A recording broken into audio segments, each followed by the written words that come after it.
피터 린치가 그랬잖아요. 경제 전망에 14분을 쓰면은 12분은 버리는 것이다. 저도 동의를 합니다. 벌써 올해 2분 이상 매크로 생각을 했어요. 안타깝네.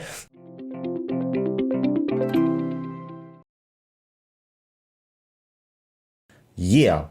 안녕하십니까 할러님들, 강황국입니다. 아마 제 영상을 보신 분들은 제가 매크로를 크게 신경 안 쓴다라는 거를 아실 수 있을 겁니다. 왜 그런지 살펴드리겠습니다. 꼭 이렇게 퀀트 영상 올리면 매크로 반격이 나옵니다. 그거는 과거 확률일 뿐인데 이번에는 XX 때문에 다르다. 그 XX는 뭐 금리, 연준, 인플레, 경제성장, 실업률, 환율, 무역수지, 재정정책, 유가, ISM 등등등 매크로 이런 분들이 굉장히 많습니다. 물론 저는 그런 거를 다 한 귀에 들으면은 한 귀로 고요. 그리고 저는 뻔히 압니다. 댓글을 다시는 분들은 본인의 매크로 의견을 다는 게 아니라 본인이 어디서 주워 들은 얘기를 그냥 갖다 붙인다는 거 저도 당연히 알고 있습니다. 자, 근데 제가 왜 매크로 얘기를 별로 자세히 안 듣는가? 결론부터 말하면은 돈 버는데 별로 쓸모가 없어서 그렇습니다. 근데 이런 분들이 되게 많아요. 하시는 분들이 굉장히 많거든요. 왜 매크로를 별로 안 보는가? 첫 번째, 매크로 지표들의 위력은 가격과 재무제표 지표보다 현저히 떨어집니다. 여기서 위력이라는 건 뭐냐 하면은 그 지표가 내가 돈 버는 것과 관계가 있는가, 그거 말하는 거예요. 그리고 참고로 저는 당연히 매크로 지표를 백테스트 다 해봤습니다. 여기 보시면은 영상작을 굉장히 많이 찍었죠. 그 후에도 800회 후에도 이런 영상들을 찍었습니다. 한번 보시면 좋을 것 같아요. 그래서 제가 과거 매크로 지표를 분석을 하고 그 지표들이 나오면은 주식이 어떻게 움직이는가, 그런 거 백테스트 다 해봤습니다. 다 해봤는데 다 가격과 재무제표보다 못합니다. 근데 그게 일단 가장 중요한 거예요. 한마디로 소형주 성장 플러스 가치 팩터, 이런 것들의 어마무시한 복리 수익이 나오는가, 아니면은 가격만 보고 투자를 하는 동적 자산 배분보다 깔끔한 수익 곡성, 그러니까 높은 CAGR와 낮은 MDD, 이런 전략들이 나올 수가 있는가. 저는 아직 그런 전략을 찾지 못했습니다. 두 번째, 후행 지표들이 굉장히 많습니다. 이게 주식이라는 게 늘 가격이 선행하고 그 후에 경제가 따라가는 경우가 대부분입니다.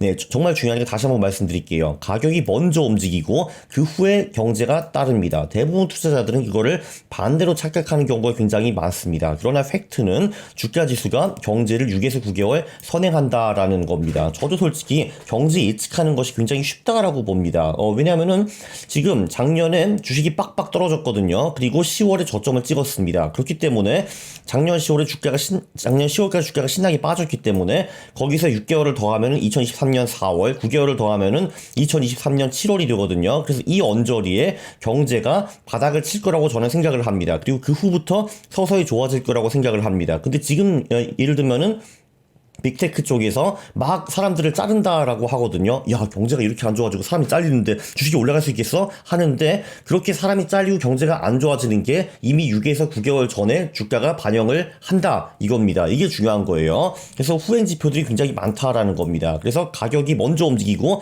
매크로가 움직이기 때문에 반대가 아니라는 겁니다. 매크로가 움직이고 주식이 움직이는 게 아니라라는 겁니다. 물론 여기도 선행 지표들이 몇 개 있기는 한데 대부분 매크로 지표들은 후행입니다.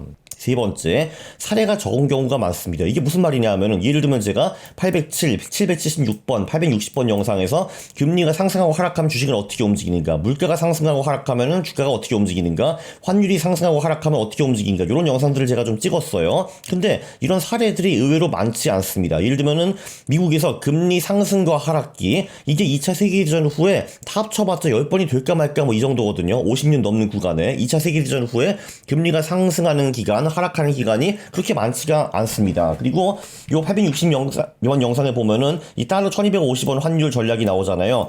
요 실제로 환율이 1250원 위로 올라갔다가 다시 내려간 그 사례가 6번인가 7번 정도밖에 없습니다. 그래서 사례 자체가 굉장히 적어요. 가격과 재무제표 데이터는 완전히 다릅니다. 왜냐면은 늘 한국에는 1000개, 2000개 주식이 있었잖아요. 걔네들이 재무제표가 다 있습니다. 그래가지고 퍼라는 지표를 보면은 상당히 유의미한 데이터를 찾아낼 수가 있어요. 퍼가 낮은 기업들, 높은 기업들의 사례가 수천 개, 수만 개가 있기 때문에 그거 가지고 그래도 상당히 통계적으로 유의미한 지표들을 끄집어낼 수가 있습니다. 가격도 마찬가지고요. 가격은 매일매일 변하기 때문에 가격 지표와 가격 데이터는 차고 넘칩니다. 근데 그 매크로 쪽은 그렇지 않은 경우가 꽤 많습니다. 왜냐하면 이렇게 상승 하락기가 자주 있는 일이 아니거든요. 10번 정도밖에 없으니까요. 자, 그리고 네 번째는 심지어 그 사례가 별로 없는데도 불구하고 결론이 클리어한 지표가 별로 없습니다. 자, 이런 거죠. 금리가 올라가면은 이게 주시장이 좋은 거야, 나쁜 거야. 제가 사례를 분석해 보니까 좋은 적도 있었고 나쁜 적도 있었습니다. 전반적으로는 그게 좋거든요. 금리가 오르는 게. 사람들은 보통 반대로 생각하죠. 금리가 내리는 게 좋다고 생각을 하는데 데이터를 분석해 보면은 보통은 금리가 오르는 게 좋았습니다. 근데 그게 매번 그런 것도 아니에요. 인플레이션도 마찬가지고 경제 성장 같은 경우도 대부분 사람들은 당연히 경제 성장이 뛰어난 국가의 주식이 좋을 거라고 생각을 하는데 그것도 데이터를 분석해 보면은 그렇지 않습니다. 예를 들면은 중국 같은 경우 최근 15년 동안에 많이 성장했는데 2007년보다 지금 주가 지수가 낮거든요. 그런 것도 있고 실업률도 마찬가지고 환율, 무역 수지, 재정 정책, 유가 ISM 이게 다 좀 클리어하지가 않아요. 이 지표들이 좋아지면은 주식시장이 좋아지는 경우도 있고 그렇지 않은 경우도 있습니다. 그래서 이게 오르는 것이 좋은지 내리는 것이 좋은지 클리어하지 않을 경우가 굉장히 많고 이거를 잘 아는 사람들 사실 별로 없어요. 그래서 상승장과 하락장을 똑같은 매크로 현상으로 설명하는 경우도 굉장히 많습니다. 그 이런 거죠. 지금 주식이 오르고 있는데요. 그거는 금리가 오르기 때문입니다. 금리가 내려가는 게 좋지 않은 거예요? 그거는 원래 그렇긴 한데 금리가 오른다는 거는 경제가 좋아진다는 시그널이 또 되기 때문에 금리가 올라서 주식이 오르는 겁니다. 자, 한 달 후에 금리는 계속 오르고 있습니다. 저기 선생님, 지난번에 금리가 올라가지고 주식이 오른다고 했는데 지금은 주식시장이 떨어지고 있나요? 그거는요. 지금은 금리가 오르는 건 똑같은데 근데 이게 시장이 경제가 좋아진다기보다는 이제 물가 불안감 이런 것 때문에 금리가 오른다고 해석을 하고 있습니다. 그래서 한마디로 클리어하지 않은 지표로는 모든 걸 다 설명을 할 수가 있어요. 시장이 오르는 거, 내리는 거, 횡보하는 거 다 설명을 할 수가 있어요. 이거를 주관석 해석이라고 합니다. 물론 이거를 이제 다른 말로 하면 아무 말 대잔치가 될 수 있다라는 거죠. 그래서 이 클리어한 마이크로 지표들이 별로 없어요. 주가에 어떤 영향을 미치는지 그게 되게 애매모호하기 때문에 모든 지표를 가지고 내가 원하는 포지션을 다 설명을 할 수가 있다라는 겁니다. 굉장히 주관적이에요. 이게 이제 문제입니다. 매크로 지표에. 자, 그런데 물론 이제 그냥 일반 투자자들은 뭐 매크로 얘기를 할 수 있습니다. 왜냐면 뭘 봐야 되는지 잘 모르시니까요, 그분들은. 근데 전문가들도 하루 종일 매크로 얘기를 하는 경우가 굉장히 많죠. 유튜브 한번 켜봐도.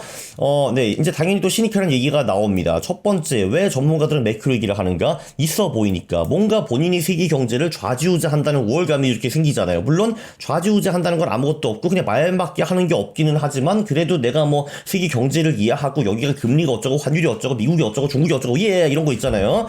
네, 이런 거를 한다는 게 좀 있고, 그 두 번째는 사람들이 관심이 있으니까 조회수를 끌어모으기 위해서. 솔직히 제가 이 영상들을 왜 찍었겠습니까? 이게 딱히 중요하지 않는데도 불구하고 이런 거 찍으면 조회수가 나오니까 제가 이 영상을 찍은 거잖아요. 그죠? 그렇기 때문에 매크로 지표들을 활용한 전략들을 찍은 겁니다. 이거보다는 솔직히 그냥 소형주주 하는 게 훨씬 돈을 많이 버는데도 불구하고요. 네, 저도 똑같습니다. 자, 그럼 보면은 세 번째.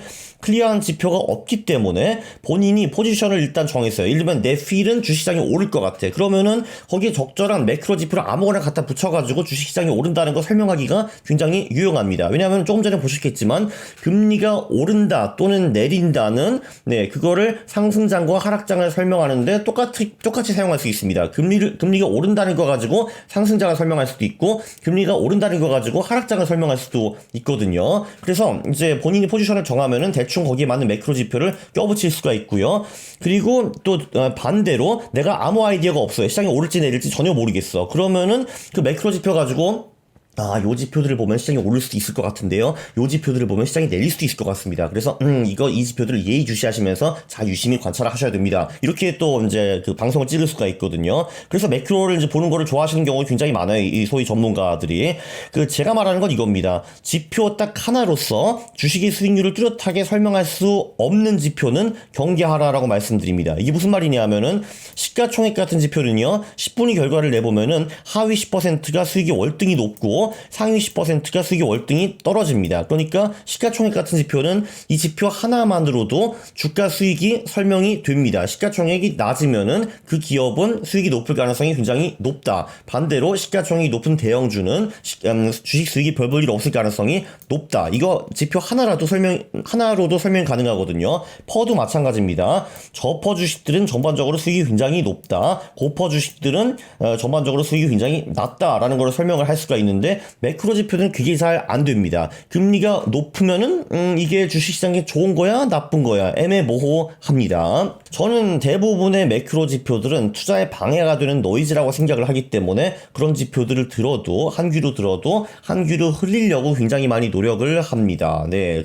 제가 이제 뭐 매크로 게스트들을 만나가지고 이제 매크로 얘기를 들으면 그 앞에서는 끄떡끄떡 하는 것처럼 보이지만 15분 만에 그분이 한 얘기를 다 까먹으려고 저는 애쓰고 있습니다. 그리고 매크로 지표들의 대부분은 가격이 이미 거의 다 반영이 되는 경우도 굉장히 많고요. 왜냐하면은 가격이 선행을 하고 경제가 후행하기 때문입니다. 이거보다는 가격과 재무제표 데이터가 강력한 전략, 돈이 되는 전략을 짜기가 훨씬 더 유용합니다. 그리고 매크로 사례 표본이 적은 경우도 많기 때문에 통계적으로 유의미하지 않은 경우도 굉장히 많고요. 심지어 사례가 적은데도 불구하고 결론이 클리어한 지표가 사실 또 별로 없습니다. 그래서 전문가가 요 매크로 지표를 자칭 해석을 한다고 하면서 본인이 유식하고 이제 시간을 때우기가 굉장히 좋다라고 볼 수가 있어요. 그래서 많은 전문가들이 이 매크로 지표들을 설명하는데 많은 시간을 투입을 하는 것 같습니다.